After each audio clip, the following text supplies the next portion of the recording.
Right, I thought I'd start this one standing up because I think I'm looking rather trim today.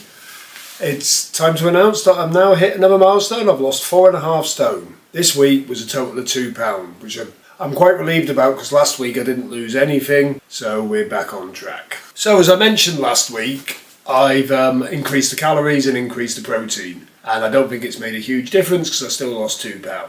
Well, tonight I've been out and had a meal with friends, and yeah, totally smashed past my goal, but God, it was good. Even had a cheeky cheese board. So the rest of the week I'm going to have to be not careful, I'm just going to have to be considerate. So we're just going to see how it goes. I am still thinking about doing a vegan food challenge.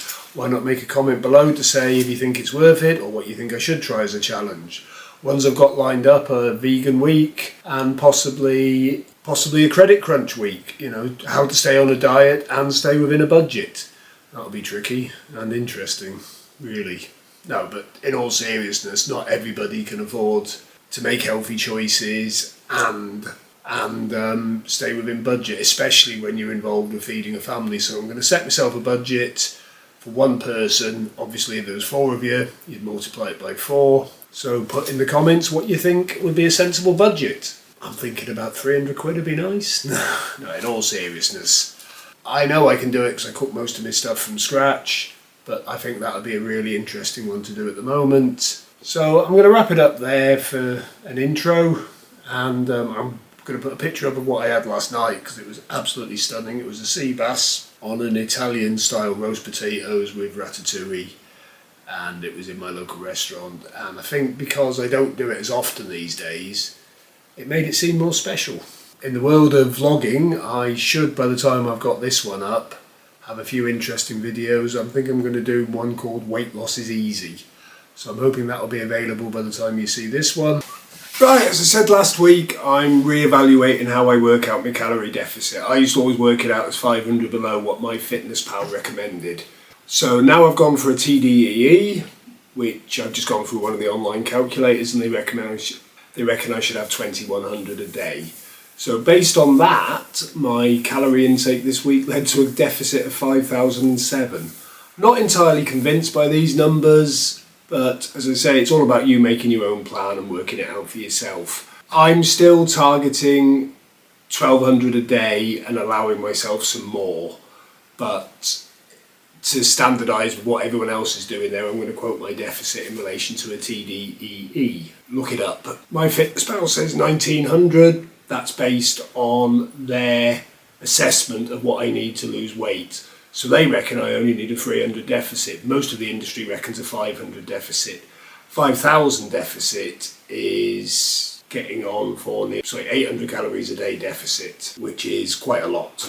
So anyway, on another note, I've decided to start a feature called Influencer of the Week because I spend a lot of time looking at what other people are doing online and, to be quite frank, laughing at a lot of them.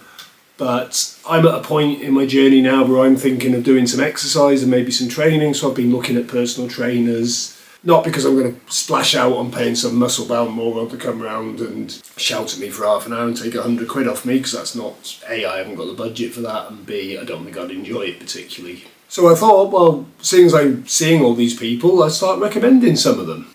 There's one guy out there called Luke Mitchell. He's a guy that's local to me in Wales, and what I like about him is there's no bullshit. And he's on Instagram, TikTok, Facebook. He has got a presence on YouTube, but it's not massive.